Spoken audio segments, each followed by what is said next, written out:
You slapping yourself in the face to psych yourself up for this very low key episode, Ben.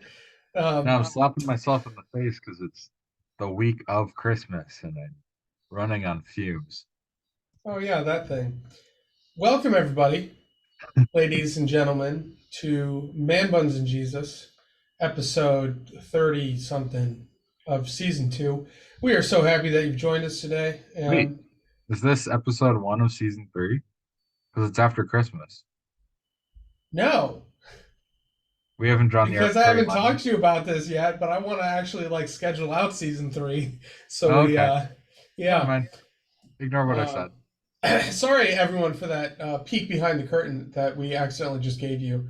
Um, anyway, I'm one of your hosts, Josh Laborious. I'm a pastor out in Eastvale, California. It's down in the south of the state, which is still not helpful at all because that's a huge, the south of California is just a huge plot of land.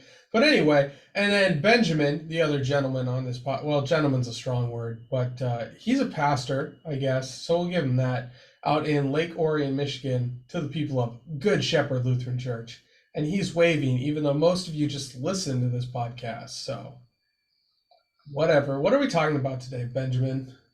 You know Of what? the The wave was worth unnecessary it for waves. three people that watch this. They'll see the joy. Anyway, um, this week is the week of Christmas. Another little peek behind the curtain. We're recording this Thursday, the 22nd. So 2 days before Christmas Eve. Uh, it is full stress mode. Uh, Is your sermon written yet? which one? Both. Uh, That's a no. none of my sermons are finished. That's another little peek behind the curtain here. But we have yeah, Christmas Eve's ready to go. there you go. Christmas Day will be ready within 12 hours. Um, it's the week of Christmas, and Krista is out of town this week with my wife. She's traveling to see family in Iowa. I have a lot of members that are out and about. I'm sure you have a number of members that are out and about this time of year. Um, and so with everybody traveling, we felt like just having a rant today to de-stress. And so we're just going to complain about the different ways that you can travel, because none of them are a great option. All of them are stressful in their own way, shape, or form.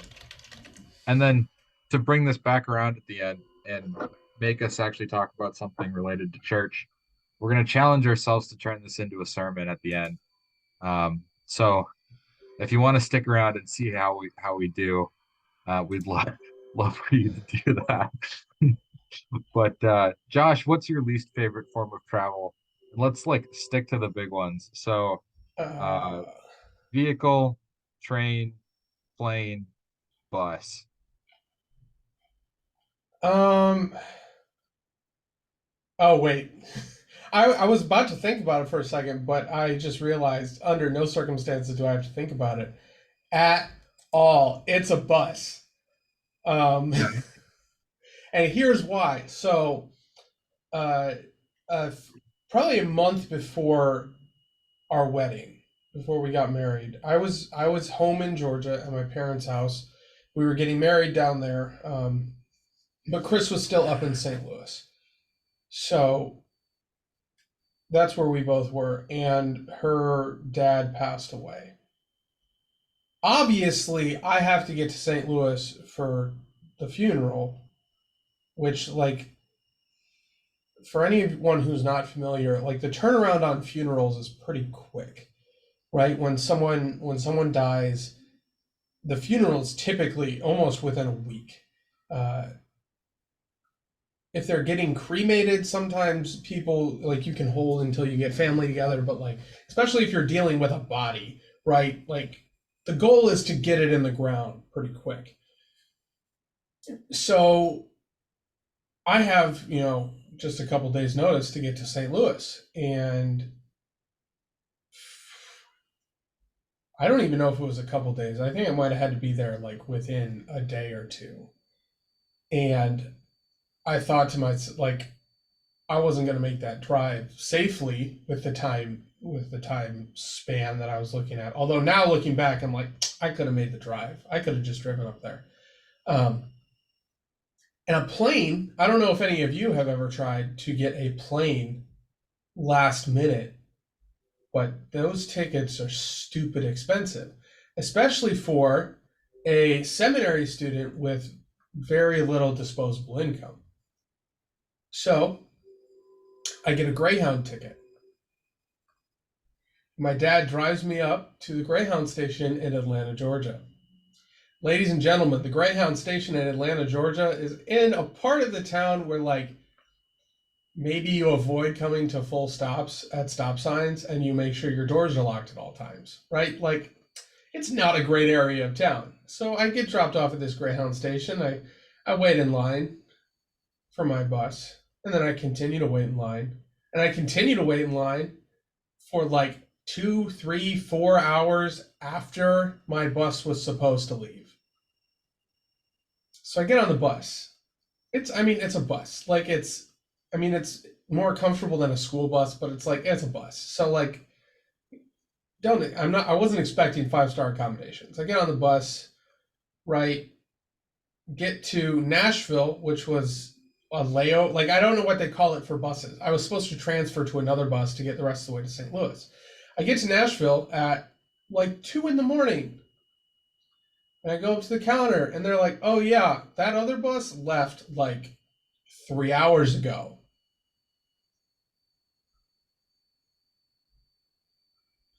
So, oh, and by the way, I don't know if any of you have ever been to Nashville. It is a really safe city. There are not a lot of bad areas of Nashville. There's like a couple city blocks that maybe you should avoid.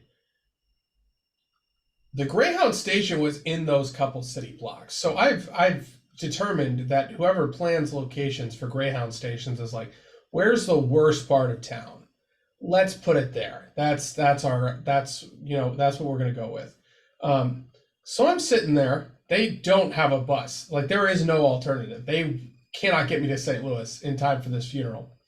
Um, so I call my buddy. Shout out to John Martz, who picked up his phone at 2 a.m., came down to the Greyhound station to pick me up at 2 a.m. and let me sleep on his couch, and then drove me to the airport at 5 a.m. so I could get a rental car and drive the rest of the way to St. Louis. That's why I hate buses. That's fair. Without a doubt, the worst travel experience of my life. And that includes family trips in the van where everybody's throwing up. Because those didn't result in me being stranded at a bus station in the one bad part of Nashville at 2 in the morning.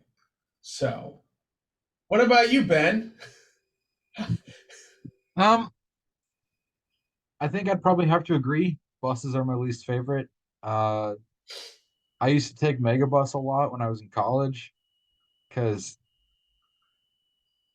it's cheap. The tickets start at like $5. That is the advantage to buses. Yes.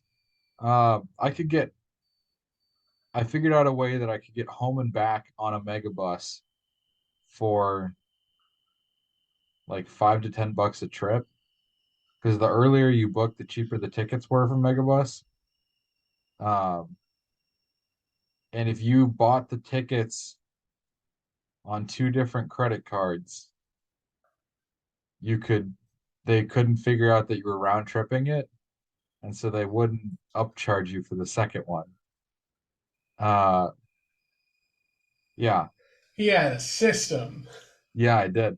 Um, but and it worked out reasonably well. Um, I had to get to Chicago from Valpo, which is a bit of a headache, but not too bad. And then I'd have to get picked up in Minneapolis. Um, I had similar issues with some delays on a couple of those buses. Uh, There was one with like somewhere between half a dozen and a dozen like rambunctiously drunk people in the back. Party bus. Yeah, there was one where the uh somebody had thrown up and it just smelled like Like throw up. vomit. Yeah.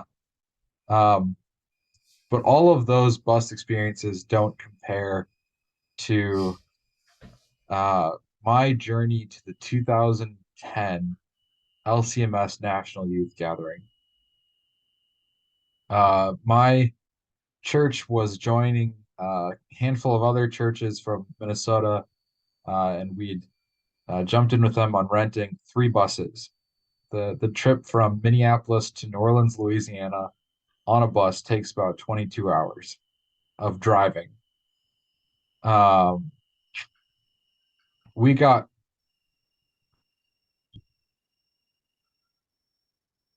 an hour and a half from New Orleans, maybe a little more, and blew a tire. And when we blew that tire,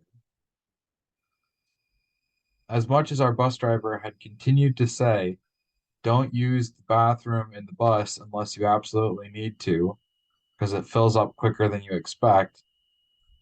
Um, Teenagers don't tend to listen. So that toilet was very full. And when we blew a tire, it caused the balance of the bus to shift and the toilet backed up into the bus. So not only are we stranded on the side of the road in New Orleans, Louisiana, in the middle of July, or in, I think we were technically still in Mississippi at that point, but in the middle of July, uh, we were stranded on the side of the It road gets in steamy Mississippi, quick. uh, with a bus that reeked of human waste. Um, so very illegally, one of the other two buses in our convoy, actually the other two buses combined in our convoy, picked up the 50 of us or so that were in this one bus that had problems. It took us all to McDonald's. So there were like 200 people in a McDonald's for a couple hours while they're fixing this I'm tire sure on those the bus. McDonald's people loved that. Yeah, no. Um, they did get the tire fixed. They cleaned up most of the Poop. human waste. Um, and we got back on the road. The last hour and a half of that trip smelled terrible. Oh, also worth noting that where we broke down on the road, it was a two-lane road because it was not an interstate for whatever reason. It was a two-lane road, and one of them was, or no, it was a four-lane road that was limited to two lanes because of road construction. There was also no shoulder. So when we broke down, it went from four lanes to one, and we single-handedly created a like 3 hour traffic jam that got complained about at the opening ceremony of the youth gathering. Right? Oh man, you suck for that. I think Yeah. I remember that joke. I remember it getting made, and I was like, I remember thinking something along the lines of like, who messed up that bad? It Um, the tire just blew on the bus. It was no one's fault. It just happened, but it was still funny. Um, anyway, well, so on this note of hang like on. buses are the worst. I'm still going. Oh, jeez. So you don't learn. You didn't like have all these experiences and learn. Maybe the Oh, bus this is isn't this the is just the move. trip to the youth gathering still. Um, so we get into town, get unloaded from the bus. All of our stuff smells a little bit like crap. Um, from the bus Because it smelling was like crap. marinating in it. Yes, exactly. Um, we get up to our rooms. Our youth uh, director basically like mandates that everybody shower before we go anywhere. That's good. Um, That was a good call. and we don't really think about the bus for the rest of the week until um, we had a tour planned at the end of the week where we were going to use our bus to drive around New Orleans, see some of the sights, get exposed to some of the realities of post Katrina New Orleans and that kind of thing. Um, the bus company had the bus professionally cleaned 4 times. It still smelled like sewage. So for the entirety of that tour and the ensuing 22-hour drive home, we sat in a bus that smelled of sewage. It wasn't nearly as bad as it had been when it happened at first. Yeah, but anything above a 0 level of sewage smell is Yes. unfortunate. Yeah. And if you want to know what it smelled like, uh, go to a No, not really. metropolitan area. So the next time that you're in a densely populated area for a sports game, especially on a cold day where the steam is coming out of the sewer, and just walk past a sanitary sewer utility cover and get a whiff of that. That's what the bus smelled like for those 24 hours at the end of the You week. just told our entire audience to go sniff crap. That's what you just did, I told Benjamin. them that if they're curious, they can go do that. But anyway, so that's my bus horror story. Yeah, so I agree. I'm not a huge fan of buses. Um, Well, and that being here's said, I know that they're cheap and they're oftentimes pretty accessible. So, like, if you take them, good for you. Not my favorite. but like look at it. So cars, right? Cars, the advantage is that they are cheap, right? Oh, you fill you well, I mean, less than they were, but you fill your gas tank, you get where you're going, right? They're probably third on this list in terms of Well, cheapness. hold on. So Yeah. cars, cheap, like flexible, whatever. The downside of cars, in my mind, like the biggest downside of traveling by car is it can take so long, Hmm. right? Like I go to visit my brother in Tucson, I'm in the car for 6, 7, 8 hours, depending on traffic. And that's the Um, closest family member you have. right. If I want to go visit family in Georgia via car, it's 30 gonna take hours. like a at least a 3-day drive, probably. Um, anyway, so the advantage is the cost, the disadvantage is the time, and then on the other end, there's flights. The advantage is the time, right? You save a Mhm. ton of time. The disadvantage is the cost. Buses are like, hey, I see you both have two downsides. Let me take both of those for you. So you get the time suck that traveling by car is, and you get the oh shoot, what was I going for? It's not that expensive, so you can't complain about the expense. You can complain about the time suck of the The like inconvenient. No, I had a thing for this. I don't know. Never mind. Forget everything I just said, everybody. It's the one. I'll give you this. There's a flexibility to driving in your own car. Like you can kind of come and go as you want, and you don't have that in a bus. Same thing with a plane. You don't necessarily have that. So like you have to kind of go on everyone else's schedule. yeah. Buses also have that where you have to come and go on other people's schedule, but it is still cheaper. Um, but moving on from buses, I have to say I've never been on a train. I've never taken a train. I've thought about and like I'm of this mind where it sounds like it could be kind of nice. Like we've thought about at different points taking a train back to Georgia. The issue being it takes a long time, right? Yeah. They're not necessarily quick, but I'm thinking like it could be like a nice experience. But then the flip side is like it also seems like the kind of thing where you think, oh, this will be fun, and then it's not fun at all. So I'm going to hold judgment on trains because I have no experience to speak of whatsoever.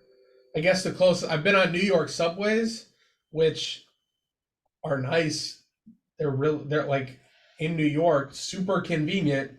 My experience was that they were mostly on time, about as clean as you can expect from anything with that many people going through it any given day. So, um, I yeah, think so. I can speak to this a little bit. I've used trains a little bit coming and going from college. I had to take it was kind of a commuter rail, but it was long enough that it wasn't really a commuter rail to get from Chicago to Valpo. Um, and Krista takes the train pretty frequently to get from here in Michigan home. Um, and I've been around enough other people who've used the train. It seems like here in the United States, if you want a more comfortable version of bus travel, trains tend to be kind of a happy medium between a flight and a bus. They're a little more expensive than a bus. They're going to take longer than a flight, but generally they'll get you where you need to go, unless because they're far more restricted on where they can go, the tracks are closed. My uncle was taking Amtrak from California to Michigan last year to come up for Christmas. It's going to be like a 3 day trip, but it's through the Rockies and then across the plains. So you get plenty of nice scenery along the way. And in winter, so you get all the snow too. Um, but somewhere, I think in Colorado, there was a landslide and it closed the tracks. So they had to turn around and he had to go back. Um, and he didn't end up making it for Christmas. So I think my understanding, at least within the States, is it's okay. It's not great because of the fact that we don't have very much track. It's kind of limited in terms of its route possibilities, and that makes it not great. Um, but if you're in Europe, it's probably a great option there. I learned that from Jason Bourne. So, Hmm. um, I learned that from Top Gear. kind of on the flip side of things, if we're talking like, I think our predication here is like long. This is mostly long distance travel, right? Mhm. This isn't how do you get to the grocery store? Yeah, Because I think for most of us, the answer to that is a call. Like a bus unless you is can walk across the street. Yeah, right, and even then, like if you're getting a bunch of groceries, you might take your car anyway, so you don't have to, that's what duffel bags are for. yeah, because it doesn't look suspicious when you carry empty duffel bags into business establishments, Benjamin. Hey, that's what I did over Vicarage.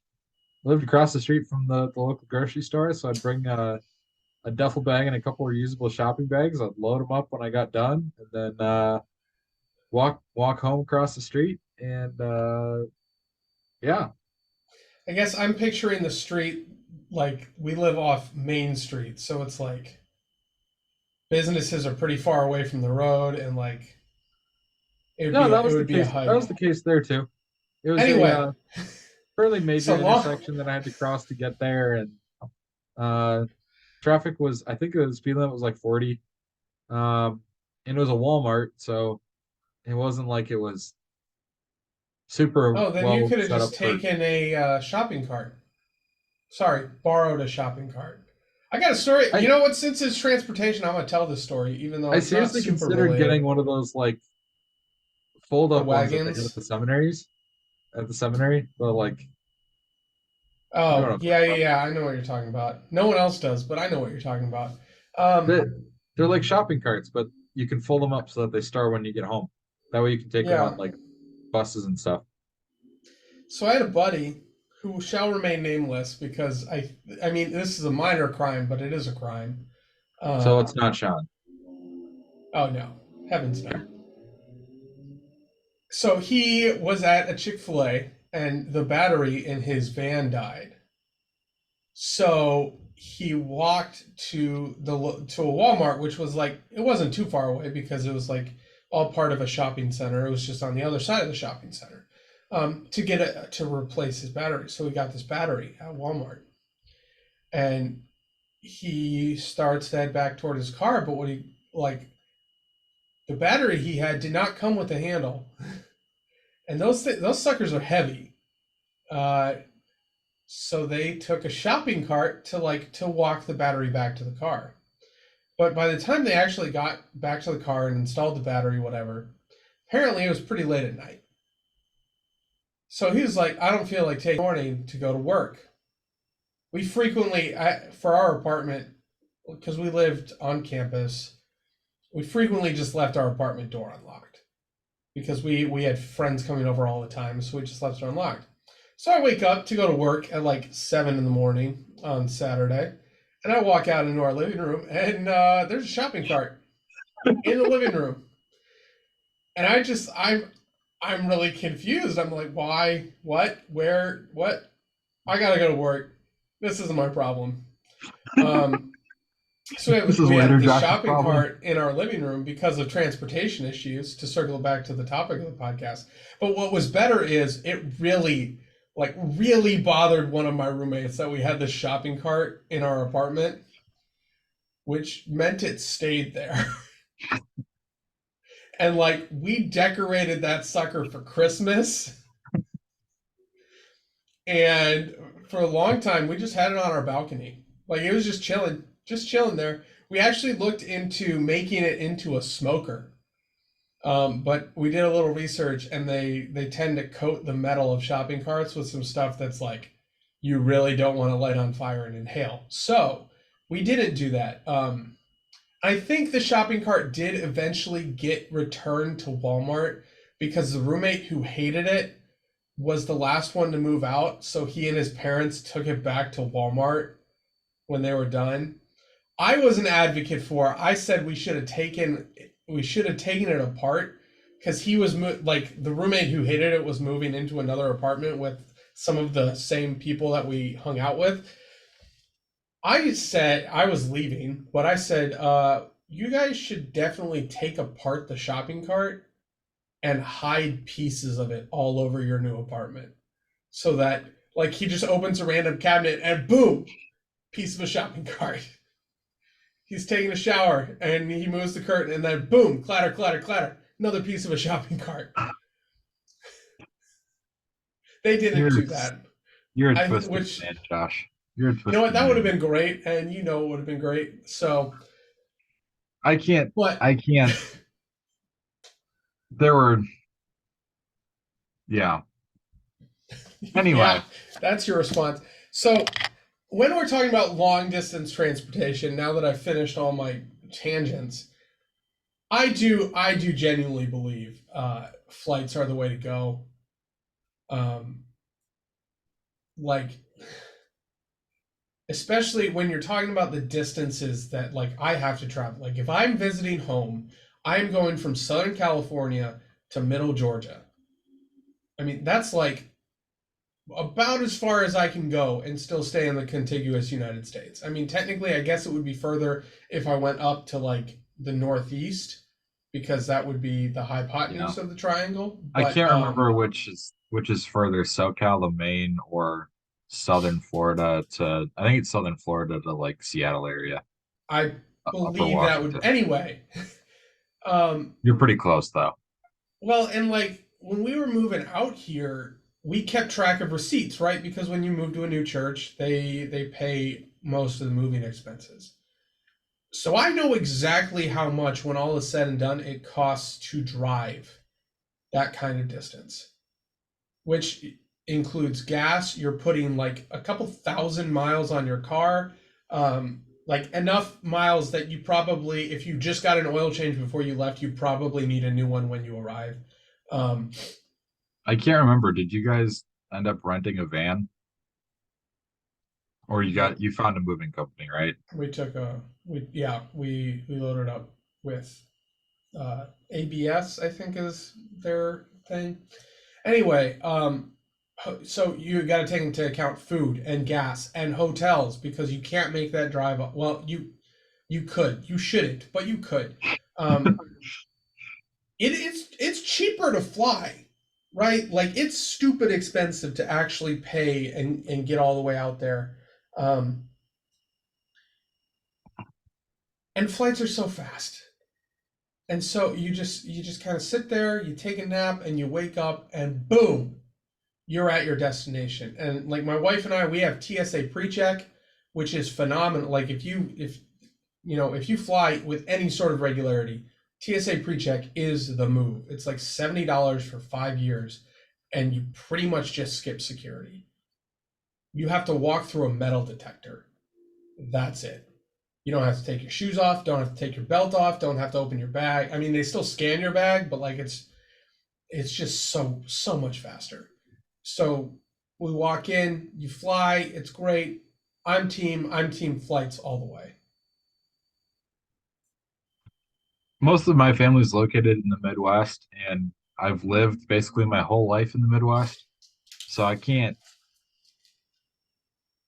The only part that's questionable is St. Louis, and that's just because it depends on who you ask. Um, but for me, like the road trip has been a staple of my childhood and my life to this point. Uh, and Oh thoroughly yeah, same. appreciate I thoroughly appreciate having the convenience of like when you get somewhere, you have your own car there. You don't Yeah. have to worry about a rental, that kind of Well, and thing. when you have a family as well, like, Yeah. well, if you're paying for two airline tickets, it's cheaper than driving. If you're paying for, like my family growing up, if you're paying for seven airline tickets, it's not cheaper. You could fill up with premium gas the entire way across the country. It would still not be cheaper. Um, Yeah. my question for you, Ben, is where is the line? Like, how many hours does a trip in a car have to be where you say, like, now we're flying? Mhm. Like I For just me, said, I'll drive to Tucson. I'll drive to Tucson. Tucson is 7 hours. I'm not driving to Georgia. The line for me is probably if it's longer than 9 or 10 hours, I would rather fly than drive. it'll vary a little bit, and I actually created a kind of goofy rule of thumb for this. Um, for every 3 hours of driving I do, I want to spend at least one day there. That's one way. So if it's 3 hours, if it's a 3 hour trip from where I start to my destination, I want to spend at least one full day there. If it's six, at least two, nine, at least three, 12, at least four. Um, and then like if it gets much longer than like 15 hours, that's the longest road trip I've ever done. Um, at that point, I would start considering flying. I take that back. That's not the longest road trip I've ever done. I think it was about 18 to get from my parents in Minnesota out to Um, um, Pittsburgh, 22 Pennsylvania. hours to the 2010 National Youth Gathering. Okay, in a car, not on a bus. We're not talking like driving through the gates of hell here, Josh. We're talking like an actual enjoyable road trip. Um, An actual enjoyable road trip. yeah, I think the longest there was 8 hours, and that one did not fulfill the brief because we were driving out for my cousin's confirmation. But um, like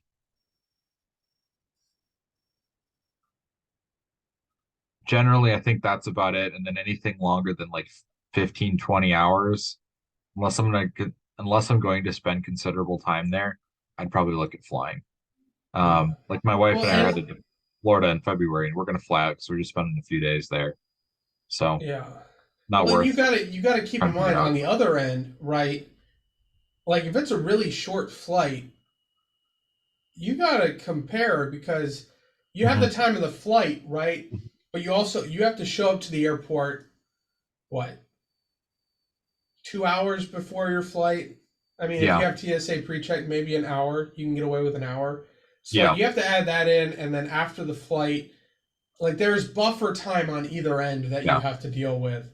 I mean, honestly, So anything less than like a 5 hour drive, probably not going to be worth it from a flight perspective. You're only gaining an hour or two, and the expense is going to be so much higher. Um, like I think the shortest flight I've ever technically taken was Minneapolis to Chicago. I think how long is maybe that? it's like an hour flight, but it's like a Oh, 6.5, 7 hour drive. yeah, I have flown to Oakland a couple times, and it's like a 45-minute flight, but it's like a 6.5 hour drive. So, and I was getting reimbursed for the tickets, so I definitely flew. Fair. Yeah. Um, yeah, So of all of the nonsense that we have now spewed, okay, I got one before we more get to that, thing. sure. This is this is just like this is not the first podcast I have ever done on transportation. Back in my undergrad days, I was a host and employee for a radio station called Vandy Radio. And I did a show. There are 10 episodes of this show uh, called Grinds Our Gears, where a buddy and we just got on and we ranted about stuff for about an hour um, once a week. And you can't find it on vandyradio.com. They don't have an archive, and definitely not one going that far back. However, it is still on their SoundCloud page. So you can scroll down if you're interested. It's an episode of Grinds Our Gears from 7 years ago. It's episode 5, Transportation. And rants include highlights such as there aren't moving sidewalks all over campus, and that bothers me.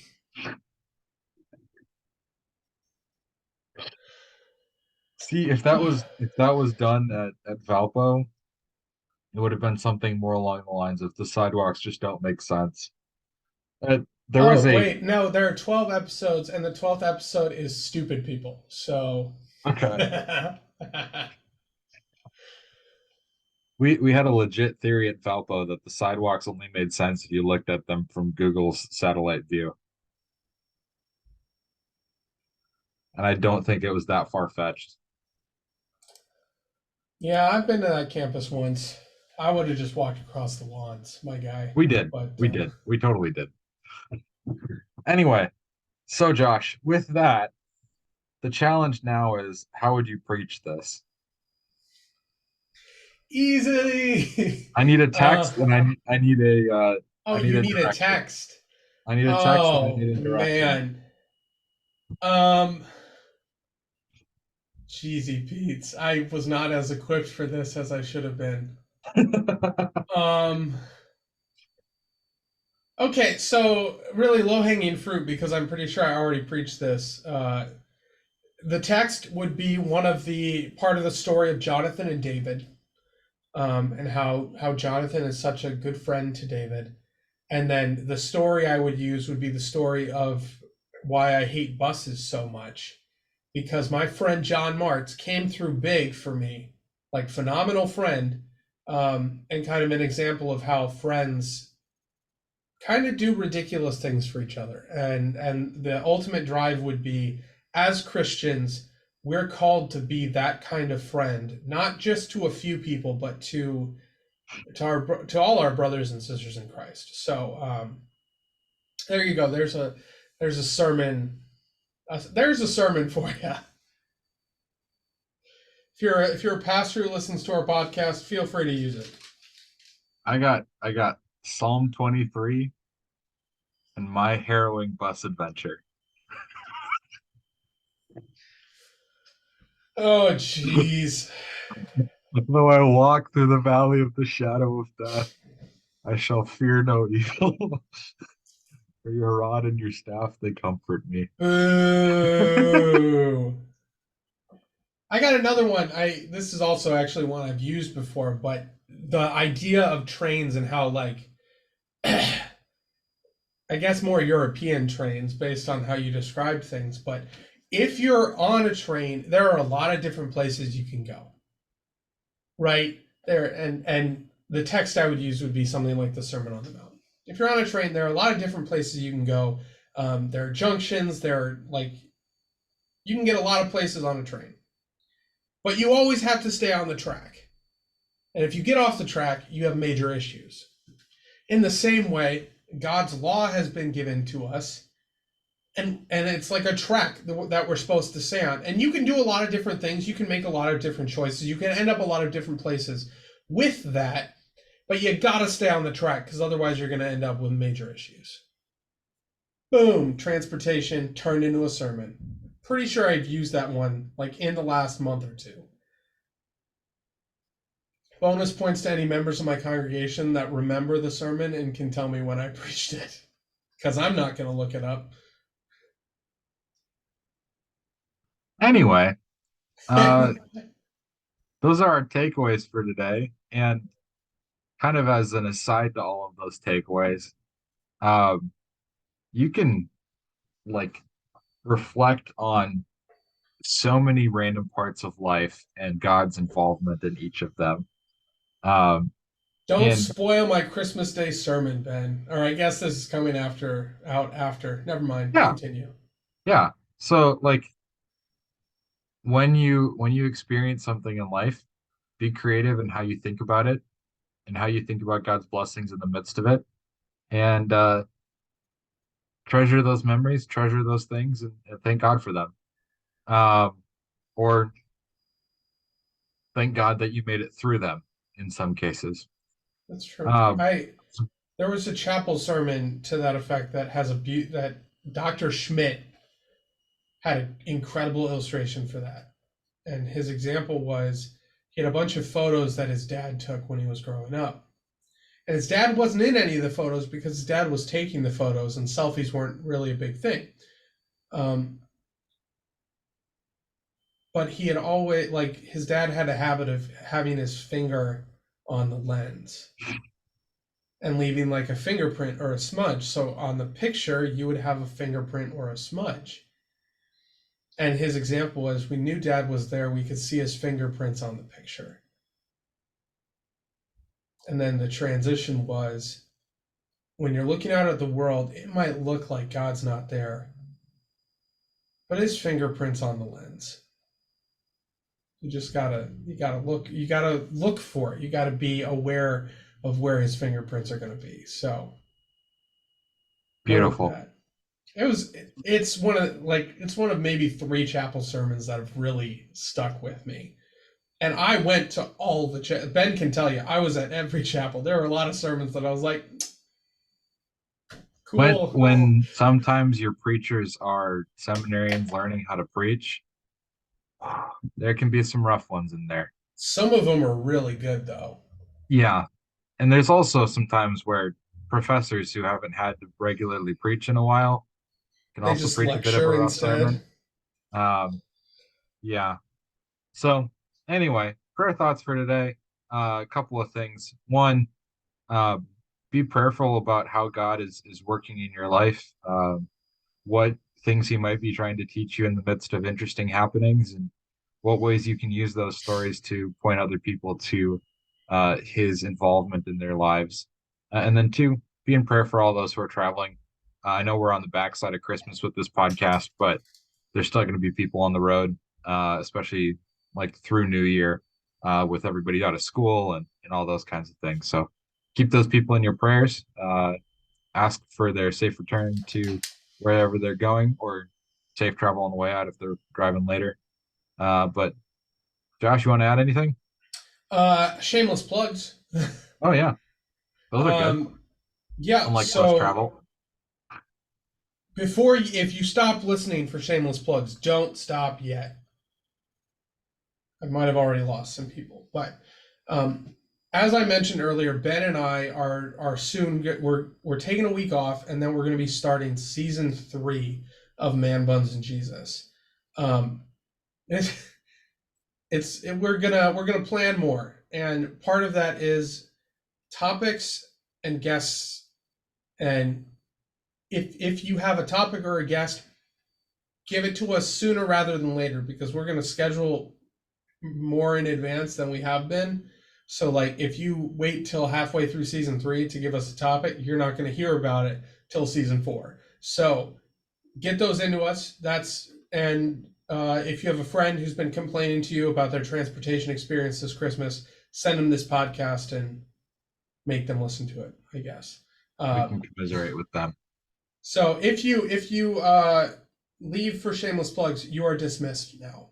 You can leave. But for those of you who actually listen to the end, we have a Facebook page. Feel free to check it out. It's not really that big of a deal. It's mostly there. So if you don't know us personally, you can still contact us with questions or requests for hosts or whatever. And we would also encourage subscribe to whatever platform you listen on. We're on all the big ones: Spotify, Pandora, iHeartRadio, Apple Podcasts, Google Podcasts, etc. If you subscribe to us, then you get notifications when we have new episodes, and we get the satisfaction of knowing people are like listening consistently. And finally, share it with your friends. Let's make Man Buns and Jesus a global phenomenon, right? Like, share it with all your friends. Everybody could use a little bit of man bun in their life. And with that, great sign off. Go in peace. Serve the Lord. Thanks be to God, and Merry Christmas.